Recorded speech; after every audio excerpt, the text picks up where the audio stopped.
મિત્રો, 1900ની સાલમાં એક ગામડામાં બનેલી આ એક સત્ય ઘટના છે. હૃદય કઠણ કરીને આ ઘટનાને અંત સુધી જરૂરથી સાંભળજો. ગુજરાતના એક ખૂણે આવેલું હતું નાનું એવું ગામડું. નામ હતું ભદ્રાવતી. આ ગામડું એટલું નાનું હતું કે બધા એકબીજાને ઓળખતા હતા. ગામની વચ્ચે એક જૂનું વડનું ઝાડ હતું, જેની નીચે ગામના વડીલો બેસીને વાતો કરતા. ગામની બહાર નદી વહેતી, જેના કિનારે ખેતરો લહેરાતા. ગામના લોકો સરળ હતા. પોતાના ખેતરોમાં કામ કરતા અને રાત્રે ચોકમાં બેસીને ગીતો ગાતા. આ ગામમાં રહેતી એક વૃદ્ધ માજી. નામ હતું ગંગાબા. ગંગાબા ગામના એક ખૂણે નાનકડા ઝૂંપડામાં રહેતી હતી. તેમનું વય 70 ને આંબી ગયું હતું, પણ તેમની આંખોમાં હજી જીવનનો ઉત્સાહ ઝળકતો હતો. ગંગાબાનો એકનો એક દીકરો રમેશ વિદેશમાં રહેતો હતો. રમેશે ગામ છોડીને શહેરમાં ભણ્યું અને પછી દૂર વિલાયતમાં નોકરી શોધી લીધી. ગંગાબા એકલા રહેતા હતા, પણ તેમના હૃદયમાં દીકરા પ્રત્યેનો પ્રેમ અને તેની યાદો હંમેશા જીવંત હતી. ગામમાં ટપાલ લાવવાનું કામ કરતો હતો શંકર. શંકર એક ઈમાનદાર, મહેનતુ અને હંમેશા હસતો રહેતો માણસ હતો. ગામના બધા તેને શંકરભાઈ કહીને બોલાવતા. શંકરની ઉંમર 40 વર્ષની હશે, પણ તેની ચપળતા અને ઉત્સાહ યુવાનોને પણ શરમાવે એવા હતા. તે દરરોજ સવારે પોતાની સાયકલ લઈને ગામના રસ્તાઓ પર નીકળી પડતો. તેની ખાખી ગણવેશ અને ખંભે ટપાલની થેલી એ તેની ઓળખ હતી. શંકરનું જીવન સાદું હતું. તે ગામની બહાર એક નાનકડા ઘરમાં રહેતો. તેની પત્ની થોડા વર્ષો પહેલા બીમારીના કારણે ગુજરી ગઈ હતી અને તેના કોઈ સંતાન ન હતું. શંકરે પોતાનું દુઃખ છુપાવીને ગામના લોકોની સેવામાં પોતાનું જીવન સમર્પિત કરી દીધું હતું. ગામના બધા તેની ઈમાનદારીની કદર કરતા. જો કોઈનું પત્ર ખોવાઈ જાય તો શંકર પોતાના ખર્ચે શહેર જઈને તેની શોધખોળ કરતો. ગંગાબા અને શંકર વચ્ચે એક ખાસ બંધન હતું. ગંગાબાને વાંચતા લખતા નહોતું આવડતું અને રમેશ દર મહિને તેમને પત્ર મોકલતો. આ પત્રો ગંગાબા માટે અમૂલ્ય હતા, કારણ કે તેના રમેશના પ્રેમની, તેના જીવનની અને તેની યાદોની વાતો હતી. શંકર દર મહિને ગંગાબાના ઝૂંપડે આવતો, પત્ર ખોલતો અને ધીમા સ્પષ્ટ અવાજમાં તેને વાંચીને સંભળાવતો. માં, આજે તમારા રમેશનો પત્ર આવ્યો છે, શંકર હસીને કહેતો. ગંગાબાની આંખો ચમકી ઉઠતી. તેઓ ઝૂંપડાના ઓટલે બેસી જતા અને શંકર પત્ર વાંચવા લાગતો. રમેશના પત્રોમાં વિદેશના શહેરોની વાતો, તેની નોકરીની વાતો અને ગંગાબા પ્રત્યેનો પ્રેમ હોય. શંકર આ પત્રો એટલી લાગણીથી વાંચતો કે ગંગાબાને લાગે કે રમેશ જાણે તેમની સામે બેસીને વાતો કરે છે. શંકર માત્ર પત્ર વાંચતો નહીં, ગંગાબાની નાની નાની જરૂરિયાતોનું પણ ધ્યાન રાખતો. ક્યારેક તે બજારમાંથી ગંગાબા માટે થોડું અનાજ લાવતો, ક્યારેક તેમના ઝૂંપડાની બહારનું ગંદુ પાણી સાફ કરી દેતો. ગંગાબા તેના પોતાના દીકરા જેવું માનતા. શંકર, તું ના હોત તો હું આ પત્રોનો આનંદ કેવી રીતે માણત? ગંગાબા કહેતા અને શંકર હસીને જવાબ આપતો, માજી, આ તો મારું કામ છે અને તમારું હાસ્ય જોઈને મને આનંદ થાય છે. એક દિવસ વરસાદની ઋતુ હતી. આકાશમાં કાળા ડિબાંગ વાદળો ઘેરાયેલા હતા અને નદીનું પાણી ઉફની રહ્યું હતું. શંકર પોતાની સાયકલ લઈને ગામમાં ટપાલ વહેંચવા નીકળ્યો. તે દિવસે ગંગાબા માટે રમેશનો પત્ર આવ્યો હતો અને શંકરે નક્કી કર્યું કે વરસાદ હોવા છતાં તે પણ પત્ર આજે જ પહોંચાડશે. પણ નીતિને કંઈક બીજું જ મંજૂર હતું. ગામની બહાર નદીના પુલ પર શંકરની સાયકલ લપસી. વરસાદના કારણે પુલ પર પાણી ફરી વળ્યું હતું અને શંકર નદીના ધસમસતા પ્રવાહમાં ખેંચાઈ ગયો. ગામના કેટલાક લોકોએ તેને બચાવવાનો પ્રયત્ન કર્યો, પણ નદીનો પ્રવાહ એટલો બધો હતો કે શંકરને બચાવી શકાયો નહીં. બીજા દિવસે તેનો મૃતદેહ નદીના કિનારે મળી આવ્યો. ગામમાં શોકનું મોજું ફરી વળ્યું. શંકરની ઈમાનદારી અને માયાળુ સ્વભાવની દરેક વ્યક્તિ કદર કરતી હતી. ગંગાબા આ સમાચાર સાંભળીને ભાંગી પડ્યા. તેમને લાગ્યું કે તેમણે પોતાનો બીજો દીકરો ગુમાવ્યો. હે ભગવાન, શંકરે શું દોષ કર્યું હતું? તે તો બધાને આનંદ આપતો હતો. ગંગાબા રડતા રડતા બોલ્યા. શંકરના અકસ્માતે ગામમાં શોકનું વાતાવરણ સર્જી દીધું હતું. ભદ્રાવતીના લોકો માટે શંકર માત્ર એક ટપાલી ન હતો, પણ ગામના દરેક ઘરનો એક હિસ્સો હતો. તેની સાયકલનો ઘંટડીનો અવાજ, તેનું હસતું મોં અને તેની ઈમાનદારી ગામના લોકોના હૃદયમાં ઊંડે ઉતરી ગયા હતા. પણ હવે તે ગયો અને ગામના રસ્તાઓ સૂના લાગવા માંડ્યા. ગંગાબા, જેમના માટે શંકર દીકરા જેવો હતો, તેમનું હૃદય તૂટી ગયું. તેમની ઝાંખી આંખોમાં આંસુની ધાર થીજી ગઈ અને તેમના ઝૂંપડામાં એક અજાણ્યું શૂન્ય અવકાશ ફેલાઈ ગયું. શંકરના મૃત્યુને થોડા અઠવાડિયા વીતી ગયા. ગામમાં નવો ટપાલી મગનભાઈ આવ્યો હતો. મગનભાઈ શંકર જેવી લાગણી કે જુનૂન નહોતો ધરાવતો. તે માત્ર પોતાનું કામ પૂરું કરીને ઘરે જતો. ગંગાબાને રમેશના પત્રો હવે નિયમિત નહોતા મળતા. જો કોઈ પત્ર આવે તો મગનભાઈ તેને ઝૂંપડાના દરવાજે ફેંકીને ચાલ્યો જતો હતો. ગંગાબા, જેમને વાંચતા લખતા નહોતું આવડતું, તે પત્રોને હાથમાં લઈને બેસી રહેતા, એ આશામાં કે કોઈ આવીને તેમને વાંચીને સંભળાવશે. પણ ગામના લોકો પોતાના કામમાં વ્યસ્ત હતા અને ગંગાબાની એકલતા વધતી ગઈ. એક રાત્રે પૂનમની ચાંદનીએ આખું ગામ પ્રકાશિત કર્યું હતું. નદીનું પાણી ચાંદનીમાં ઝગમગતું હતું અને ગામના ઝાડોમાંથી પવનની સળસળાટ સંભળાતી હતી. ગંગાબા પોતાના ઝૂંપડાના ઓટલે બેઠા હતા, રમેશની યાદમાં ખોવાયેલા. તેમના હાથમાં રમેશનો જૂનો પત્ર હતો જે શંકરે વાંચી સંભળાવ્યો હતો. શંકર, તું હોત તો આજે મને મારા રમેશની ખબર મળી હોત. ગંગાબા ધીમા અવાજે બબડ્યા. અચાનક ઝૂંપડાની બહારથી એક હળવો અવાજ આવ્યો, જાણે કોઈએ પગલાં ભર્યા હોય. ગંગાબાનું હૃદય ધડકી ઉઠ્યું. કોણ છે? તેમણે ધીમેથી પૂછ્યું, પણ કોઈ જવાબ ન આવ્યો. તેમણે હિંમત કરીને દરવાજો ખોલ્યો, પણ ચાંદનીમાં ફેલાયેલા રસ્તા પર કોઈ દેખાયું નહીં. જેમ જેમ તેઓ દરવાજો બંધ કરવા ગયા, તેમની નજર ઓટલે પડેલા એક પરબીડિયા પર પડી. તે રમેશનો પત્ર હતો, નવો નકોર, જાણે હમણાં જ મૂક્યો હોય. ગંગાબા આશ્ચર્યથી થંભી ગયા. આ કેવી રીતે? તેમણે પત્ર હાથમાં લીધો અને તેને સીલ જોઈ. તે રમેશના હસ્તાક્ષરમાં હતું અને વિદેશના ટપાલનો સ્ટેમ્પ પણ હતો. પણ આ પત્ર કોણ લાવ્યું? મગનભાઈ તો દિવસે આવતો હતો અને રાત્રે ગામમાં કોઈ ફરતું ન હતું. ગંગાબાએ આજુબાજુ જોયું, પણ ચાંદનીમાં ફેલાયેલી શાંતિ સિવાય કંઈ દેખાયું નહીં. તે રાતે તેમણે પત્રને હૃદય સાથે ચાંપી લીધો અને ઊંઘી ગયા, મનમાં એક અજાણ્યો આનંદ લઈને. બીજા દિવસે ગંગાબાએ ગામના એક યુવાન લક્ષ્મણને બોલાવીને પત્ર વચાવ્યો. પત્રમાં રમેશે વિદેશના શહેરની વાતો, તેની નવી નોકરીની ખબરો અને ગંગાબા પ્રત્યેનો પ્રેમ લખ્યો હતો. ગંગાબાની આંખોમાં આંસુ આવી ગયા, પણ તે આનંદના આંસુ હતા. લક્ષ્મણે પૂછ્યું, માજી, આ પત્ર કોણે લાવ્યો? ગંગાબાએ શાંતિથી જવાબ આપ્યો, મને ખબર નથી બેટા.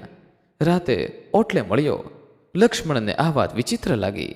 તેણે આ વાત ગામના ચોકમાં કહી અને થોડા જ કલાકોમાં ભદ્રાવતીમાં ચર્ચાનો વંટોળ ફેલાઈ ગયો. ગામના વડીલો, જેઓ વડના ઝાડ નીચે બેસીને વાતો કરતા, આ વાતને અંધશ્રદ્ધા ગણાવી. આ બધું ગંગાબાને લાગે છે કોઈ બાળકે પત્ર મૂકી દીધો હશે, ગામના મુખી નારણભાઈએ કહ્યું. પણ યુવાનોને આ વાતમાં રહસ્ય લાગ્યું. જો કોઈ બાળકે મૂક્યો હોત તો ગંગાબાને ખબર પડી ગઈ હોત. આ તો કોઈ અલૌકિક બાબત છે. લક્ષ્મણે દલીલ કરી. થોડા દિવસો પછી બીજી પૂનમની રાત્રે ફરી એક પત્ર ગંગાબાના ઝૂંપડે મળ્યો. આ વખતે તે ઝૂંપડાની બારીની નીચે પડેલો હતો. ગંગાબાએ તેને ઉપાડ્યો અને લક્ષ્મણને વંચાવ્યો. આ પત્ર પણ રમેશનો હતો અને તેમાં તેની નવી યાત્રાની વાતો હતી. હવે ગામમાં ચર્ચાએ જોર પકડ્યું. કેટલાક લોકો માનવા લાગ્યા કે આ શંકરનું ભૂત હશે. શંકર જીવતો હતો ત્યારે ગંગાબાને પત્રો વાંચી સંભળાવતો લાગે. તે મર્યા પછી પણ પોતાનું કામ ચાલુ રાખે છે. ગામની એક વૃદ્ધ સ્ત્રી રાધાબાઈએ કહ્યું. ગામના યુવાનોમાં આ રહસ્ય જાણવાની ઉત્સુકતા વધવા લાગી. ભીમો, જે ગામનો સૌથી બહાદુર યુવાન ગણાતો, એ નક્કી કર્યું કે તે આ ભૂતની હકીકત જાણશે. ભીમો બળદની ગાડી ચલાવવામાં નિપુણ હતો અને ગામના ખેતરોમાં કામ કરતો હતો. તે અંધશ્રદ્ધામાં બહુ ભરોસો નહોતો, પણ શંકરની વાતો તેના મનમાં ઘર કરી ગઈ હતી. એક ચાંદની રાતે ભીમો નદીના પુલ પર ગયો, જે શંકરનું અકસ્માત થયું હતું. તેણે પોતાની સાથે એક લાકડી અને એક નાની દિવેટ લીધી હતી. રાતના 12 વાગ્યા પછી ગામમાં શાંતિ છવાઈ ગઈ.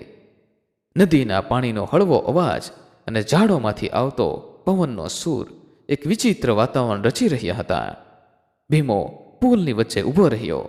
નજર ચોમેર ફેરવતો અચાનક દૂરથી એક હળવો અવાજ સંભળાયો, સાયકલની ઘંટડીનો. ભીમાનું હૃદય ધબકવા લાગ્યું. મિત્રો, આગળની ઘટનામાં શું બન્યું તેની વાત કરીએ તેના પહેલા જે પણ મિત્રો આપણો રેગ્યુલર વિડીયો નિહાળી રહ્યા છે અને રેગ્યુલર આપણા વિડીયોમાં કોમેન્ટ કરી રહ્યા છે તે લોકોના નામ અમે આનંદ સાથે અહીં ઉલ્લેખ કરી રહ્યા છીએ. તે નામ આ પ્રમાણે છે: મંજુલાબેન કોઠારી, કિરણબેન ભટ્ટ, જીએસભાઈ પરમાર, ભાનુબેન પટણી, અશ્વિનભાઈ ડાભી, ઉષાબેન પટેલ, ઉર્મિલાબેન પટેલ, ધનજીભાઈ સોલંકી, ઇન્દુબેન, સતીશભાઈ પટેલ, નીતાબેન દેસાઈ, હિનાબેન ત્રિવેદી, ભીમળાબેન મહેતા, પરસોત્તમભાઈ સભાણી, હીરાબેન ઠક્કર, ચમનજીભાઈ ઠક્કર, રમીલાબેન પરમાર, મનીષભાઈ ત્રિવેદી. આ બધા જ મિત્રો આપણા આગળના વિડીયોમાં ખૂબ સરસ મજાની કોમેન્ટ કરી રહ્યા છે. મિત્રો, આ સિવાય પણ ઘણી બધી સરસ મજાની કોમેન્ટ આપ લોકો દ્વારા આપવામાં આવી છે, પરંતુ દરેક કોમેન્ટનો ઉલ્લેખ કરવો શક્ય હોતો નથી. જેથી જે લોકો અતિ સુંદર કોમેન્ટ કરી રહ્યા છે તેમના નામ અમે અહીં ઉલ્લેખ કરેલા છે. આપ સૌ મિત્રોનો અમે હૃદયપૂર્વક આભાર માનીએ છીએ. આવી જ રીતે આપ દરેક વિડીયોમાં કોમેન્ટ કરતા રહો. અને મિત્રો, ખાસ આપના નામની પાછળ તમે કયા ગામથી કોમેન્ટ કરી રહ્યા છો તે પણ જરૂરથી જણાવજો, જેથી અમે તેનો પણ ઉલ્લેખ કરી શકીએ અને આપની કોમેન્ટ વાંચીને આપના સગા વહાલા પણ આપના ઉપર ગર્વ કરી શકે. જેથી મિત્રો, ખાસ દરેક વિડીયોને લાઈક અને કોમેન્ટ કરતા રહેવું. તો હવે મિત્રો, ચાલો હવે આગળની કહાનીમાં શું બન્યું તેની વાત કરી લઈએ. ભીમાએ દિવેટ ઊંચી કરી પણ ચાંદનીમાં કંઈ દેખાયું નહીં. અવાજ નજીક આવતો ગયો અને હવે સાયકલના પૈડાનો ઘર્ષણનો અવાજ પણ સંભળાવવા લાગ્યો. ભીમો થોડો ડરી ગયો, પણ તેણે હિંમત રાખી. કોણ છે? તેણે મોટા અવાજે પૂછ્યું. અવાજ થંભી ગયો. થોડી ક્ષણોની શાંતિ પછી એક આકૃતિ ચાંદનીમાં દેખાય. તે ખાખી ગણવેશમાં હતી. ખભે ટપાલની થેલી હતી અને હાથમાં સાયકલ હતી. ભીમાનું શરીર ઠંડુ પડી ગયું. આકૃતિનો ચહેરો ઝાંખો હતો, પણ તેની આંખોમાં એ જ માયાળુપણું હતું જે શંકરની આંખોમાં હતું. ભીમા ડરમાં. આકૃતિએ ધીમા પરંતુ સ્પષ્ટ અવાજે કહ્યું, હું શંકર, મારે ગંગાબાને પત્ર પહોંચાડવો છે. ભીમો ડરથી થરથર કાપવા લાગ્યો, પણ શંકરના અવાજમાં એક શાંતિ હતી જે તેને હિંમત આપી રહી હતી. તું ભૂત છે? ભીમાએ હિંમત કરીને પૂછ્યું. શંકરે હળવું હાસ્ય કર્યું જે ચાંદનીમાં ગુંજી ઉઠ્યું. ભૂત કે માણસ એ મહત્વનું નથી ભીમા. મહત્વનું છે ગંગાબાનો આનંદ. તેમના દીકરાની ખબર તેમને મળવી જોઈએ. મારું કામ હજી પૂરું નથી થયું. એટલું બોલીને શંકરની આકૃતિ ધીમે ધીમે અદૃશ્ય થઈ ગઈ, જાણે ચાંદનીમાં ઓગળી ગઈ હોય. ભીમો ત્યાં થોડીવાર સ્તબ્ધ ઊભો રહ્યો. તેનું હૃદય હજી ધડકતું હતું, પણ તેને ડર નહોતો લાગતો. તેને શંકરની ઈમાનદારી અને લાગણીની ઝાંખી થઈ હતી. બીજા દિવસે ભીમાએ આ ઘટના ગામના ચોકમાં કહી. ગામના લોકોમાં આશ્ચર્ય અને ભયનું મિશ્રણ ફેલાયું. કેટલાકે ભીમાની વાત પર હસીને ઉડાવી દીધી. કહ્યું કે તે રાત્રે થાકીને સપનું જોઈ આવ્યો. પણ ગામના વડીલો, જેમણે શંકરની ઈમાનદારીની કદર કરી હતી, તેમણે આ વાતને ગંભીરતાથી લીધી. શંકરનું હૃદય એટલું શુદ્ધ હતું કે તે મૃત્યુ પછી પણ પોતાનું કર્તવ્ય નિભાવે છે. રધાબાઈએ કહ્યું. ગંગાબાને જ્યારે આ વાતની ખબર પડી, તેમણે શાંતિથી હસીને કહ્યું, જો શંકરનું ભૂત મને પત્ર લાવે છે તો તે મારો દીકરો જ છે. હું તેનાથી ડરતી નથી. ગંગાબાની આ વાતે ગામના લોકોના હૃદયને સ્પર્શી લીધું. શંકરનું ભૂત હવે ગામમાં ડરનું કારણ ન હતું, પણ ઈમાનદારી અને લાગણીનું પ્રતીક બની ગયું. શંકરનું ભૂત દર પૂનમની રાતે ગંગાબાના ઝૂંપડે રમેશના પત્રો લાવતું રહ્યું. વર્ષો વીતતા ગયા અને ભદ્રાવતી ગામના લોકો માટે આ એક નિયમિત છતાં રહસ્યમય ઘટના બની ગઈ. ગંગાબાનું હૃદય આ પત્રોના આગમનથી હંમેશા ખીલતું, પણ સમયની સાથે તેમનું શરીર નબળું પડવા લાગ્યું. તેમની આંખો, જે એક સમયે રમેશની યાદમાં ચમકતી હતી, હવે ઝાંખી થઈ ગઈ. તેમના હાથની નસો નાજુક બની અને ઝૂંપડાના ઓટલે બેસવું પણ તેમના માટે થાકનું કારણ બનવા લાગ્યું. છતાં ગંગાબાના હૃદયમાં રમેશ અને શંકર પ્રત્યેની લાગણી હજુ પણ જીવંત હતી. ગંગાબાનું આયુષ્ય હવે 90 વર્ષ ઉપર થઈ ગયું હતું. ગામના લોકો તેમની ચિંતા રાખતા, પણ ગંગાબા એકલવાયું જીવન જીવવાનું પસંદ કરતા. તેમનું ઝૂંપડું હવે જર્જરિત થવા લાગ્યું હતું. છાપરામાંથી વરસાદનું પાણી ટપકતું અને દિવાલો પર ભેજના ડાઘ દેખાતા. ગામના યુવાનો, ખાસ કરીને લક્ષ્મણ અને ભીમો, ગંગાબાની નાની નાની જરૂરિયાતો પૂરી કરતા. કોઈ દિવસ લક્ષ્મણ બજારમાંથી થોડું અનાજ લાવતો, તો કોઈ દિવસ ભીમો ઝૂંપડાની બહારનું ગંદુ પાણી સાફ કરી દેતો. પણ ગંગાબાને આ બધું શંકરની યાદ અપાવતું. શંકર હોત તો આ બધું કેટલી સરળતાથી કરી નાખત. તેઓ ધીમા અવાજે બબડતા. ગંગાબાને હવે રમેશના પત્રો વંચાવવા માટે પણ બીજાની મદદની જરૂર પડતી. તેમની આંખો એટલી નબળી થઈ ગઈ હતી કે તેઓ પત્રના અક્ષરો જોઈ શકતા નહોતા. લક્ષ્મણ દર મહિને આવીને પત્ર વાંચી સંભળાવતો અને ગંગાબા શાંતિથી બેસીને સાંભળતા. પત્રોમાં રમેશની વાતો હવે બદલાઈ ગઈ હતી. તે હવે એક સફળ વેપારી બની ગયો હતો અને તેના પત્રોમાં વિદેશના શહેરોની ચમકદમકની વાતો હતી. પણ ગંગાબા માટે આ બધું ગૌણ હતું. તેમને ફક્ત રમેશનો પ્રેમ અને તેની ખબર જોઈતી હતી. એક પૂનમની રાત્રે અચાનક ચાંદનીથી ઝળહળી રહ્યું હતું. નદીનું પાણી ચાંદનીમાં ઝગમગતું હતું અને ગામમાં એક શાંત રહસ્યમય વાતાવરણ છવાયેલું હતું. ગંગાબા પોતાના ઝૂંપડામાં એક જૂની ચટાઈ પર બેઠા હતા. તેમનું શરીર હવે એટલું નાજુક બની ગયું હતું કે તેઓ ભાગ્યે જ ઊભા થઈ શકતા. તેમનું હૃદય ભારે થઈ ગયું હતું અને તેમને લાગ્યું હતું કે તેમનો સમય નજીક આવી રહ્યો છે. તેમણે ઝૂંપડાની બારી ખોલી અને ચાંદનીનો પ્રકાશ અંદર આવવા દીધો. શંકર, આજે તું આવીશ તો ને? તેમણે ધીમેથી બબડ્યું, જાણે શંકરના ભૂત સાથે વાતો કરતા હોય. અચાનક ઝૂંપડાની બહારથી એક હળવો અવાજ આવ્યો, જાણે સાયકલની ઘંટડી બજી હોય. ગંગાબાના હોઠ પર હળવું હાસ્ય ફરી વળ્યું. તેમણે દરવાજો ખોલવાનો પ્રયત્ન કર્યો, પણ તેમના હાથમાં તાકાત નહોતી. તેમણે શાંતિથી બેસી રહીને રાહ જોઈ. થોડીક ક્ષણો પછી બારીની નીચે એક પરબીડિયું દેખાયું. ગંગાબાએ હિંમત કરીને બારી સુધી પહોંચી અને પત્ર ઉપાડ્યો. તે રમેશનો પત્ર હતો, પણ આ વખતે તેમાં એક અજાણ્યો ભાર હતો. ગંગાબાએ પત્રને હૃદય સાથે ચાંપ્યો, પણ તેને વાંચવાની તાકાત નહોતી. તેમણે શાંતિથી ચટાઈ પર બેસીને બારી તરફ જોયું. અચાનક ઝૂંપડામાં એક હળવો પ્રકાશ ફેલાયો, જાણે ચાંદની વધુ તેજસ્વી બની ગઈ હોય. ગંગાબાને એક આકૃતિ દેખાય, ઝાંખી પણ ઓળખીતી. તે શંકર હતો. ખાખી ગણવેશમાં, ખભે ટપાલની થેલી સાથે. તેનો ચહેરો ઝાંખો હતો, પણ તેની આંખોમાં એ જ માયાળુપણું હતું. ગંગાબાને ડર ન લાગ્યું. તેમનું હૃદય શાંતિ અને આનંદથી ભરાઈ ગયું. શંકર, તું આવ્યો?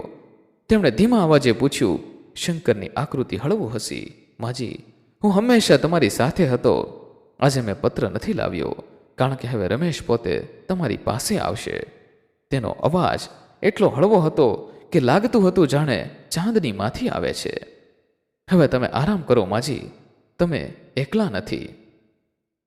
ગંગાબાની આંખોમાં આંસુ આવી ગયા, પણ તે આનંદના આંસુ હતા. શંકર, તું મારો સાચો દીકરો છે. તે મને ક્યારે એકલું ના પડવા દીધું. ગંગાબાએ હળવું હાસ્ય કર્યું. તને ભગવાન આશીર્વાદ આપે બેઠા. એટલું બોલીને તેમણે આંખો મીચી લીધી. શંકરની આકૃતિ ધીમે ધીમે ઓગળી ગઈ અને ઝૂંપડામાં ચાંદનીનો પ્રકાશ ફરી શાંત થયો. ગંગાબા તે રાતે શાંતિથી આ દુનિયા છોડીને ચાલ્યા ગયા. તેમના ચહેરા પર એક શાંત હાસ્ય હતું, જાણે તેઓ રમેશ અને શંકરની યાદોમાં ખોવાયેલા હોય. બીજા દિવસે સવારે લક્ષ્મણ ગંગાબાને નાસ્તો આપવા આવ્યો. તેણે દરવાજો ખખડાવ્યો, પણ કોઈ જવાબ ન મળ્યો. ચિંતાતુર થઈને તેણે દરવાજો ખોલ્યો અને ગંગાબાઈને ચટાઈ પર શાંતિથી પડેલા જોયા. તેમના હાથમાં રમેશનો અંતિમ પત્ર હતો અને તેમના ચહેરા પર એક નિર્દોષ આનંદની ઝાંખી હતી. લક્ષ્મણે ગામના લોકોને બોલાવ્યા અને ગામમાં શોકનું મોજું ફરી વળ્યું. ગંગાબા ગામની માતા જેવા હતા અને તેમના અવસાનથી દરેકનું હૃદય ભારી થઈ ગયું. ગામના વડીલોએ ગંગાબાના અંતિમ સંસ્કારની તૈયારી કરી નદીના કિનારે, જ્યાં શંકરનું અકસ્માત થયું હતું, ત્યાં ગંગાબાનું ચિતા બનાવવામાં આવી. ગામના લોકોએ શાંતિથી તેમની વિદાય આપી અને ઘણા લોકોની આંખોમાં આંસુ હતા.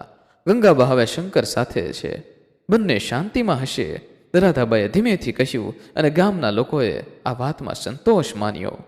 ગંગાબાના અવસાન પછી ગામના લોકોમાં તેમની યાદો જીવંત રહી. ગામના બાળકો ગંગાબા અને શંકરની વાતોને એક દંતકથા તરીકે યાદ કરતા. રાત્રે જ્યારે ગામના લોકો વડના ઝાડ નીચે બેસતા ત્યારે ગંગાબાની નિસ્પષ્ટ લાગણી અને શંકરની ઈમાનદારીની ચર્ચા થતી. ગંગાબા એકલા હતા, પણ તેમનું હૃદય ક્યારે એકલું ન હતું.